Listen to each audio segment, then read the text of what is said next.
G'day, Ben. How you doing? Yes, good Riz. I've been looking forward to this. Yeah, Yeah, I know. reverse interview. Yeah, it's really exciting to be on the other side of the fence. And how does it feel to be in the hot seat today, Ben? Actually, a little bit more daunting than being the person interviewing someone else. So yeah, here you go. Oh, I'm sure you go through today fine. Everyone's yeah, going to be keen to listen to a little bit about Ben and what's his story today. And yeah, I have the pleasure of interviewing you today, and I'm really looking forward to a good session with you. But yeah, did you want to let's jump straight into it? Mm. So Ben, before we get kind of into all the accounting bits, you as an accountant, do you want to tell me a little bit about yourself and kind of what you get up to outside of accounting? Yeah, well, I guess personally, I grew up in Brizzy, just on the north side, and I'm living probably about 10 minutes from where our family home where I grew up was. So haven't kind of gone too far from where I live perspective. Yeah, in terms of like what I get up to, I spend a lot of time with my very young family. So Mm. I've got a beautiful wife, Stevie, and three kids, Rose, Ezra, and Poppy, who at the time of recording is about 5 weeks old. So um, yeah, under the pump from that perspective. But yeah, so we spend a lot of time together, and even leading up, like most of this year, I've tried to sort of spend a fair bit more time in the mornings at home, and also getting home in the afternoons, a little bit earlier when I'm working in the office. But yeah, we hang out. My son loves the mower, so riding around and doing the mowing on the ride on, and yeah, spending time with the kids as well. And then in terms of like hobby stuff, so I got a few different hobbies.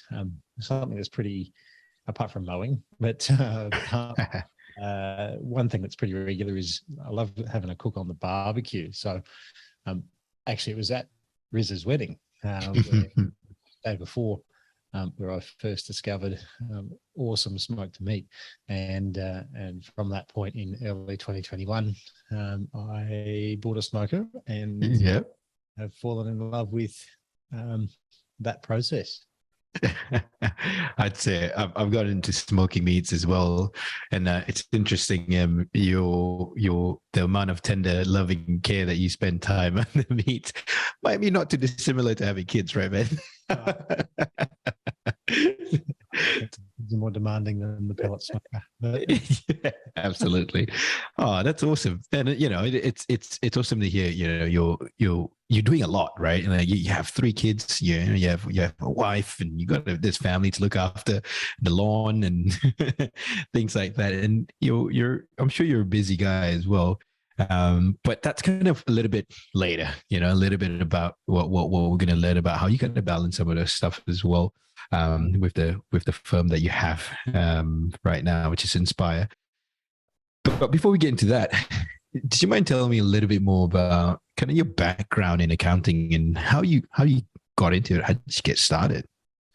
yeah, so I kind of fell into accounting. I'm not sure if anyone else resonates with that. I didn't really kind of go through school saying, "Oh, I'm going to be an accountant," but towards the end of school, I chose a lot of the like accounting, business, law subjects, like the kind of that sort of thing. I had some business inspiration in my life. My grandfather ran a transport and logistics company. Dad ran a catering business. My Mm. uncle, who you know well too, Riz, also ran a consulting or multiple businesses over his lifetime. And so I had that inspiration, and so I thought I'd sort of suss out what this business thing's about. And anyway, I did those accounting subjects at school, and I ended up getting pretty good marks at them, without much effort. And I thought, thought I'd take the lazy option and just sort of tend towards that. Um, I also had an opportunity in grade 12. I think it was really early in the year that my mum had a friend whose son also did this cadetship program with Right. KPMG, and it was just and they suggested I kind of apply for that. I found out there was actually no offering in Brisbane in the year I was graduating for the cadetship program. But when I rang KPMG Brisbane, they said, "Oh, just apply anyway." So I did, and then one interview later, I was offered the role. Exciting. Cadetship. So I went straight from school into full-time work and full-time uni. So 18 years old and straight into that. So that was pretty interesting. Yeah, it would have been pretty daunting too. Yes, absolutely. So but I think at the same time it was actually I'd probably choose to do it all again the same, and I kind of sort of see that about my whole career journey, even though it's had some incredible ups and downs. But KPMG was great to start at. I mean, you got to see that office vibe and what that means, and playing as a team, and the corporate culture. Even though I worked out that wasn't for me, but I got to see what it looked like, and had some fun before the GFC hit in terms of going out to those long lunches with the partners. I remember this one of these Friday lunches. We were down at Kingsley's. I don't know whether that restaurant still exists in Brisbane. I don't think so. Yeah, I've heard of Kingsley's. Yeah, I think it did some really good steak. I remember that. Yeah, steak and crab, I think. Yeah. Anyway, I'm not sure what time of the afternoon this was, but I remember it was only a small table, but still enough to sit sort of 3 or 4 people at. The whole table was covered in empty Asahi bottles. I was like, wow. And being 18, 19 and partners like taking you out to lunch, it was like the best thing ever. So, and that memory really stick with you, Ben, in terms of like how it made you feel to be included and involved and, kind of part of the crew. Absolutely. And, I think they did some things well, the old KPMG. One of those other things was also that not just the alcohol, but the technical training as well. Of course. They had really sort of their QA process was extreme, because of their reputation. They just ticked every single box, made sure it was all perfect, and so that was a great grounding in my own technical knowledge development. One of the interesting things as well is when I started there, I went into the smallest team in the smallest division. So there was 4 key divisions in KPMG, and I got allocated to I think it's called the private enterprise now. It was called middle market advisory back in the day, but it's basically not your big end of town, not your publicly listed companies. It's those sort of medium to smaller enterprises. And within that division, they had a small business unit. It's kind of like, those TV shows CSI, SBU. It's like a task force almost. Yeah. Basically, it was like the team with the tiniest clients in the tiniest division. And I thought that was a cop out at the time. I was like, oh, darn, I'm not on these big jobs and working on these multinationals and all this sort of stuff. But looking back, it was absolutely the best position I could be in for what I did later and even now in my career, working with type of clients, because it's our exact client demographic now, as a firm that looks after small to medium business owners. Cool. So yeah, it's a good solid start to your kind of formative years in your accounting career. And I think so many different people fall into accounting or find a purpose in accounting in so many different ways. And we were at an event recently as well, just talking about that specifically. But where you started, kind of, you really saw what it's like in the Big Four, the big firms, and obviously, you moved on from that. And tell me a little bit about that transition from big firm to, call it a boutique or a smaller firm.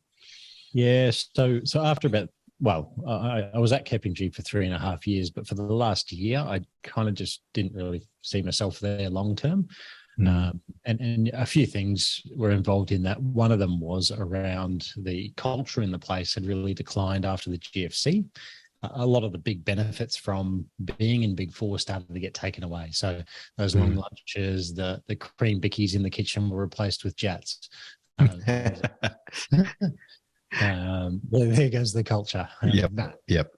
And then the other thing is KPMG prided themselves on, they didn't fire anyone during the GFC or made redundancies like a few of the other big firms did, but they also equally didn't do increases of wages. So you kind of had this sort of really stale feeling around the place. I guess for a few different reasons, I made the decision to leave, and I went to a smaller firm. So at the time I joined, there was two partners. That partnership had been going for maybe just over a year, but 2 months later after I started, they had a partnership bust up, which was character building, having just moved out of a big firm to a small one, and that happening. But again, it's kind of, in retrospect, it's one of the best things that happened, because I saw the guy Andrew who ran that firm. I saw him grow about $250,000 in fees post bust up to almost more than triple that over the 2.5 years I was with him. So it was pretty cool to see him do that. In the meantime, I was kind of running the back end of the business. So I was his 2IC during that whole process. I was in, how old would I have been? Maybe 20, 21, 22, around that sort of age. But while he was going and sorting out the client side of things, in terms of that transition, when the bust up happened, I was actually going in and setting up all the back ends, all the technology systems and things we were using. I was dealing with the ATO on his behalf. I mean, if we take a second there, going from graduate to accountant and having to set up all this stuff basically to keep the foundations of a firm going, it's a pretty big leap. And was that a steep curve for you to learn all that? It was, but I also really felt for the guy that the guy I was working for was actually a family friend. I didn't know him too well. I just but we kind of had that connection through family. So I really felt like it was a pretty cool thing to be able to defend him against the fallout of the other bloke. So I kind of just lent into it, and I was kind of good at it, like just sort of sorting out all the different processes and software and apps and things. So yeah, and then again, sort of witnessing that how he sort of approached growth in the firm was quite cool. He took me into client meetings. He gave me a fair bit of responsibility. And yeah, that was great development. Yeah. And I think, when I think about, the some of the leaps and bounds I've made in my own career, it's interesting when there's a vacuum or a need or a requirement. And if you're willing to jump in, the amount of stuff you pull out and you learn for yourself is just monumental, because there's nothing stopping it. It's just you and yourself pushing it, And I think the opportunity that you got there, would you say that's a key moment as well? Just having one of those experiences where there's a partnership, they've gone apart, and you've had to kind of, without lack of a better word here, reset or restart the firm essentially. Yeah. We're skipping ahead a few chapters for the relevance of that, but absolutely, I think that process developed my own character. I had a 50-something-year-old bloke trying to sort of physically intimidate me as a early 20s bloke, because I sided with the other person, and it's just like, well, mate, this isn't personal, but all of a sudden you've made it. Those sort of things there. And that's we're skipping ahead. You're right, but that is a little bit of what accountants or business owners in accounting might have to experience one day, or might have to go through, because in the industry, partnerships are the way they grow, but also, as we probably heard a lot of times, partnerships do break apart as well. And being resilient through that time and understanding that might happen is it's probably a very important skill to have in the back pocket, and how to deal with that as well. Awesome. And if I fast forward a little bit, we've got, you jumped across from Big Four into this accounting firm, and you're here, you started Inspire, and you've decided to kind of leave and start your own thing there. Maybe I'll touch on that bit. Yeah, and I guess one of the things, I was a pretty, a keen young accountant. Looked to try different things, and things like when Xero was coming out, that was sort of around the time I decided to start Inspire. But I was looking into all these different ways we could do things. Even at the time, the really progressive firms were looking to bin the timesheets, and I thought, hey, that was cool. I've never really liked that, and I feel like they're not the best sense of value to the customer. Just how many hours you pay for. And so anyway, I went away one Christmas. We had Christmas holidays, and I was really thinking hard about where I wanted to end up in the future.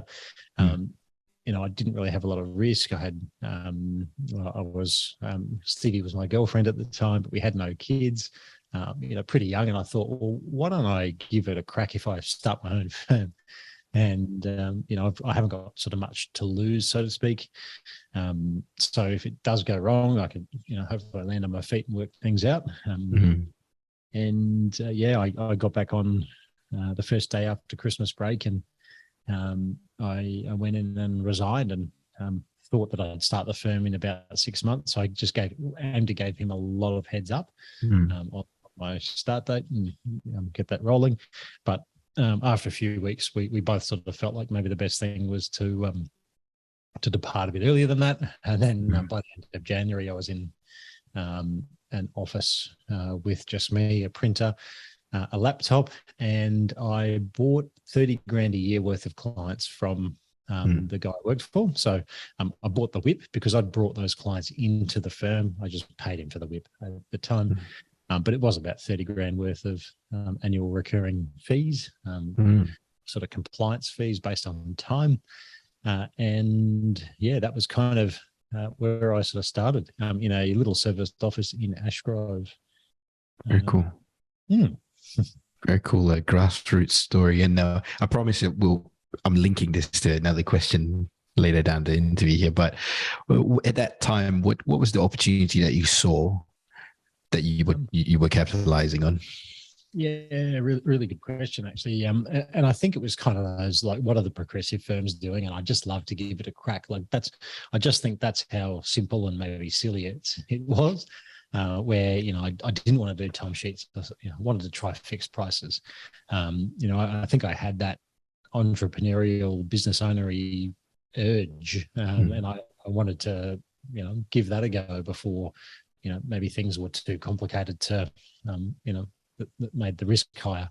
Things like Xero. I saw a lot of, well, not a lot, but a handful of firms at the time being Xero only, and I thought, the industry is mild for decades and decades, and a bit of QuickBooks, but mild was the dominating force from what I could see at the time, and I kind of wanted to be on this this wave that was coming into the profession, and in a sense maybe lead the wave, to see what we could do from a business model perspective.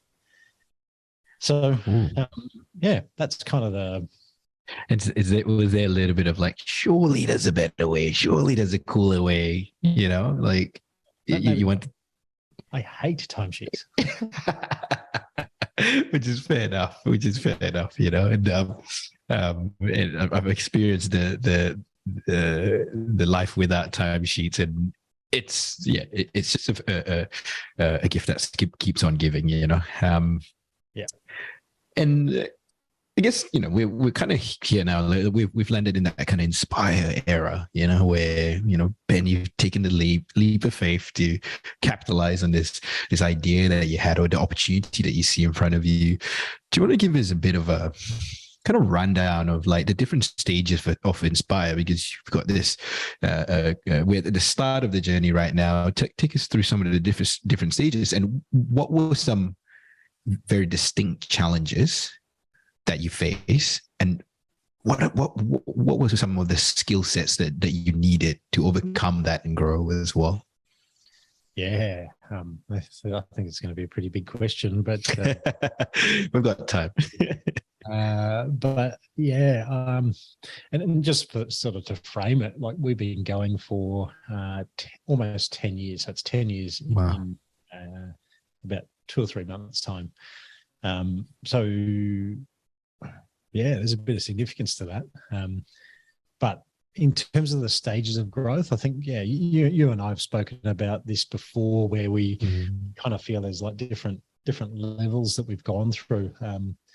But and how I talk about that maybe internally with the team is these key steps, like I call Inspire 1.0, maybe from 2013 when we started to about mid 2015. Inspire 2.0 was mid 15 to that one lasted for a few years, end of 2019, early 2020. Inspire 3.0 was that early 2020 through to only a few months ago, so about July in 2022, so just over 2 years, and we are in Inspire 4.0 now. So that's kind of the different sections. Now, the significance or I kind of call them different stages is because there was really sort of different revenue plateaus. Like we got to a point, and then we had to work out what the problem is, why we couldn't grow past that. And Inspire 1.0 was that 30 grand of fees right up to about 420K with the fees, or 426 is in my brain for some reason.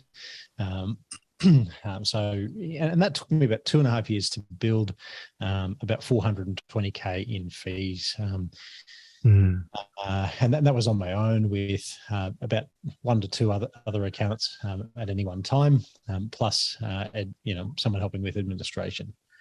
So that was kind of Inspire 1.0. Inspire 2.0 was when I had a business partner purchased half of Inspire.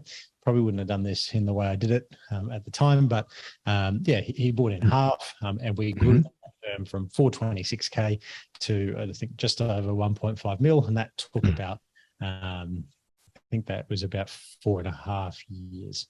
So 16, 17, 18, 19, I'm counting on my fingers for those people who aren't watching this. Yeah, about 4.5 years in Inspire 2.0. And we grew the team, I think, to about 10 people throughout that time. The numbers did fluctuate heavily up and down. And maybe we'll dig into that. On average it was, yeah. Because I remember, I think that was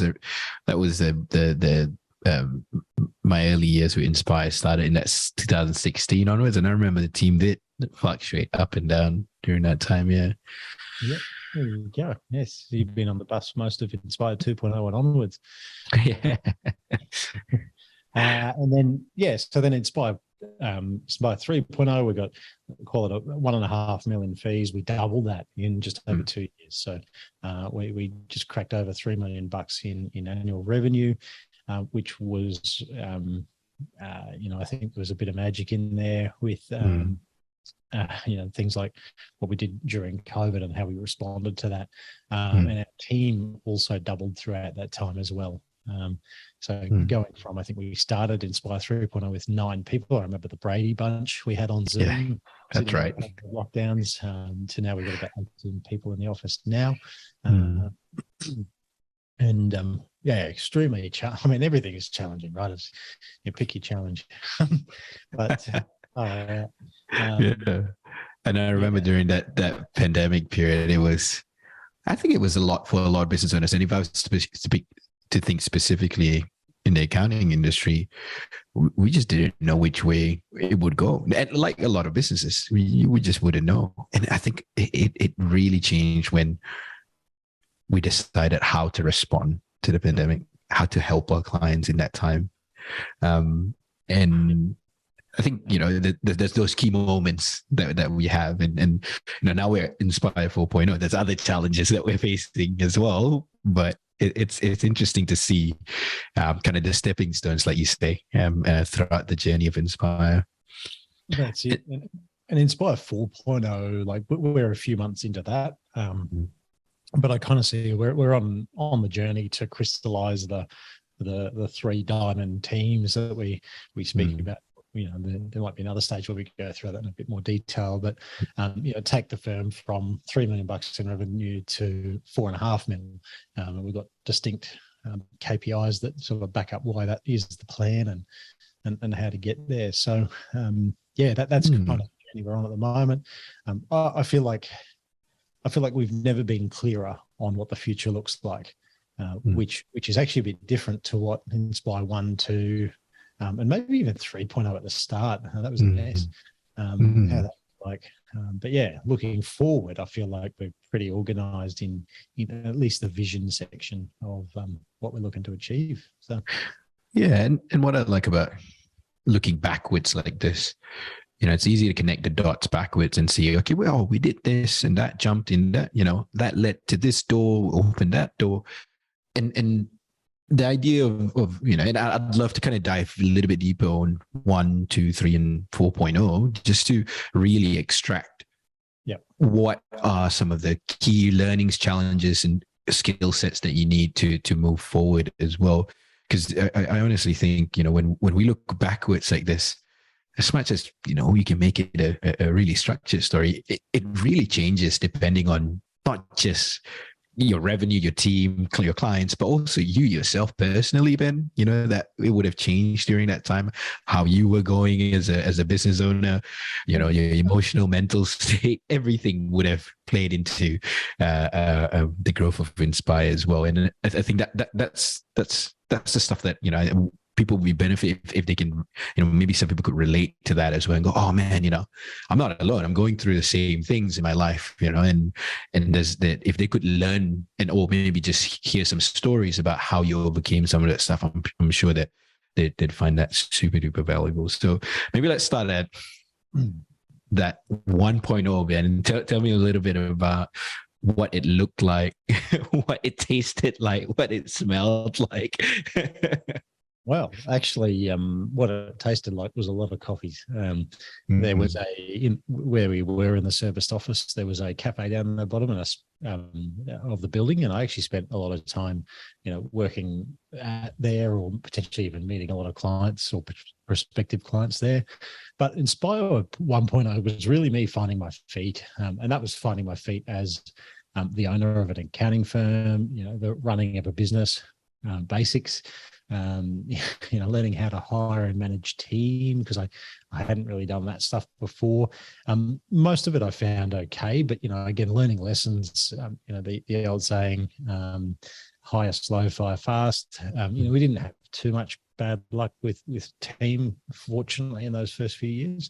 But there were a couple of people looking back I'd prefer that we didn't hire for certain reasons that I kind of knew at the start. So, now I would have probably made, if it was me now, obviously hindsight, but also that knowledge of what to look for in team would have been quite helpful.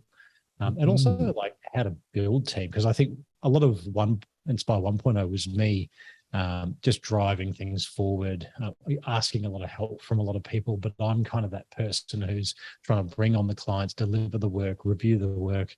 Like it was a lot of me involved in that, from generating the PDFs for the client to sign up using e-signing from day one. But yeah, so that's the kind of things that Inspire 1.0 was made up of.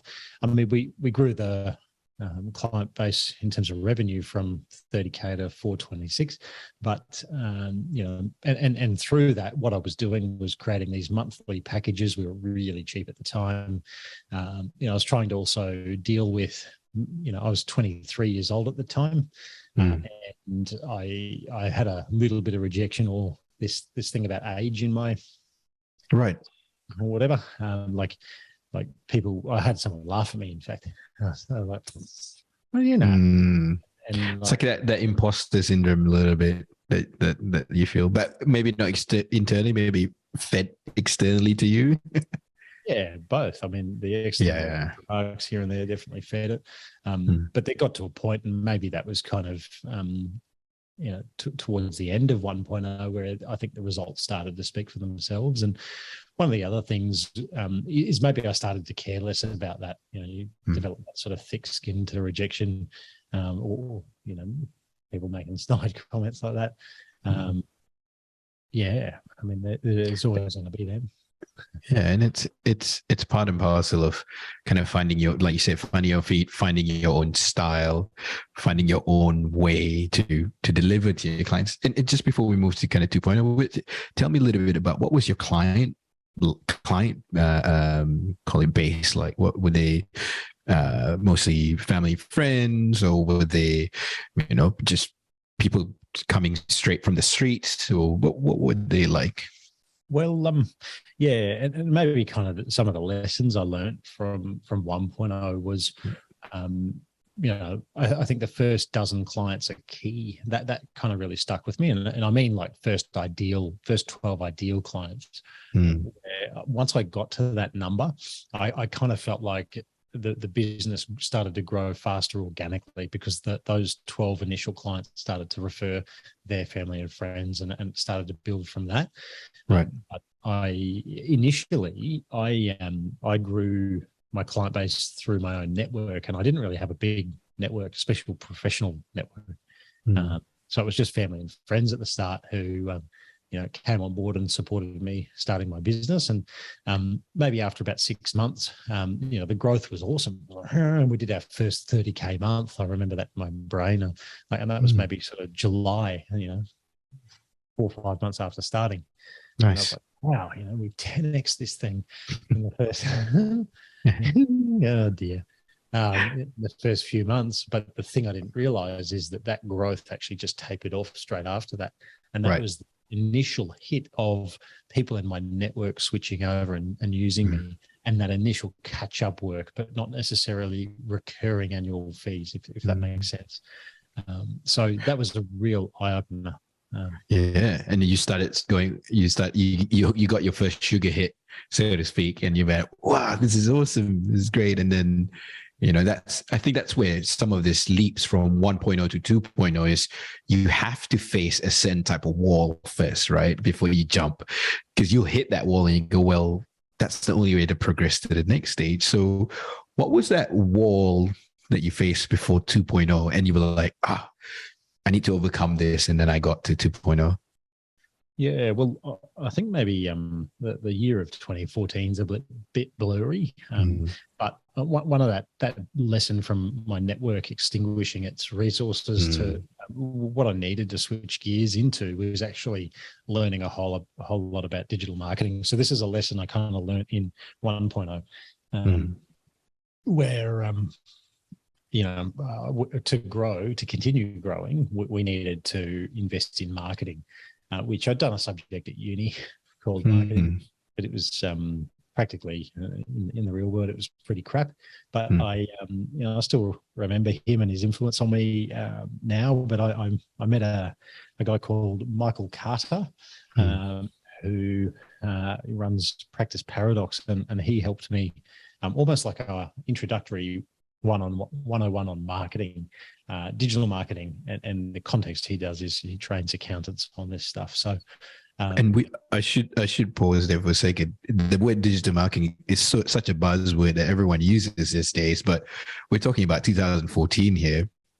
And 2013, where digital marketing is what, and you'd think they'd be selling thin air at that time, but you decided to take that kind of, you saw the opportunity. That's the first thing, and you kind of saw that and go, wow, this is another way that we can grow as well. Because the referral base is obviously something that a lot of accounting firms know and understand. Clients refer clients, but there's also this digital marketing space that you dived into. And that's it. Like, word of mouth is how the accounting industry had grown for decades before this. So it was great because I was one of the first adopters of like really good digital marketing in Australia. And I kind of look back on it now and I'm like, lame. Okay, if I had to add my own experience in that, man, like when I was hunting for jobs, I remember it's not just for clients, even for team. I was looking for a progressive firm to join, and I was like, surely there's another way to do accounting. Surely there's a cooler way to do this, you know? And I came across your firm at the time, and I saw you guys were posting videos, you guys were doing blog articles, and you were standing in front of videos. And I was like, I thought accountants were locked up in cupboards, you know, where this was this cool guy here. And that's when I realized, you know, well, this guy knows something, and he sees it something here. And really, that's where I decided to invest all my time to learn about you guys. And really, I was like, oh, I really need to get an interview. And funny enough, I actually had a few interviews lined up, and actually a few offers lined up. But I was so bent to make sure that I would be able to sit in front of you and go, I need to meet Ben. I need to meet the founder of Inspire before. And I was really excited about that. So yeah, it speaks volumes, you know? Yeah. And, you know, things like SEO back in the day in 2013, you know, you write an article and you'll rank for that because no one else is writing articles. It's fantastic. So, we, you know, I really invested in SEO, and I remember some distinct moments from my journey. Like one of them was my wife Stevie was studying her vet degree. She was in her final year or two, and you know, crazy amount of hours that she put in. Very studious versus me, who would prefer to be at the bar. But anyway, so she was out at Gatton, you know, out west, and so I'd kind of keep her company on the weekends, and she was studying, just doing heaps of that, and I was like writing articles on my laptop out there. Right. And I remember there's some articles I wrote back there which are still producing leads and traffic to our website today. And every time it does, I'm like, woo! You know, that's been in 2014 and 15, pumping out articles because I was desperate to grow the firm back then. And I guess from that purpose, that's where I really learned that from a marketing perspective, education to clients really stands out because people get a chance to know you, learn about you, whether it's the actual content that you know, but also your style. As well, like how you might advise them and your philosophies, that sort of thing, I think is really important for prospective clients to suss you out. And again, the better you do that in comparison to your competitors, the more information your buyer has to make decisions about who they go with. So, yeah, I mean, all of these lessons were great to learn in that first year or so of running Inspire. Which is a really good kind of because segue, because I remember joining it in Inspired 2.0. From that point onwards, you guys already had this digital marketing presence. You know, that's what attracted me, and I remember working on quite a lot of projects, which you know, I'll let you talk to it. But once you started getting traction and a bit more attention, people were starting to knock on the doors and, hey, who are these guys? Like, what were you developing in 2.0 to kind of take it to the next level? What was some key learnings at that point? Yeah, I think the transition from Inspire 1.0 to 2.0 was, I had some ideas with to help other accounting firms back then, and this is in Inspire 1.0. I've done a lot of work around implementing technology in the previous business I worked for, and also my own accounting firm. So I'd seen like old school and I was doing it new school. And I had another firm reach out at the time to sort of implement some tech stuff. So I just did that on the side, a bit of consulting. And I thought, oh, geez, this is a pretty cool. I enjoyed it. And I was an accountant helping them with their IT, and I ended up sort of reaching out to a mentor, Paul Dunn. Paul is awesome, and at the time, someone else reached out to him too, and that was what became my future business partner, Harvey. and Harvey reached out to Paul with an idea around helping accountants with their marketing. So anyway, he connected the two of us up, and and we were having sushi a couple of days later, and we were just talking about sort of surprisingly how aligned we seemed at the time around this desire to help other accounting firms. But we agreed at the time, like, hey, let's park this idea. Let's park it, because I think what we need to do is grow an awesome accounting firm using these skills together. Let's build it to then be able to sort of test ideas and then show other people how we've actually pull these things off. And so what Inspire 2.0 was born out of. So that's when Harvey joined, to when he departed rather abruptly in early 2020. But that sort of section of Inspire's lifetime was this drive to kind of build something, pretty considerable, like in terms of size. There was a drive to make it big, but also have a pretty awesome impact.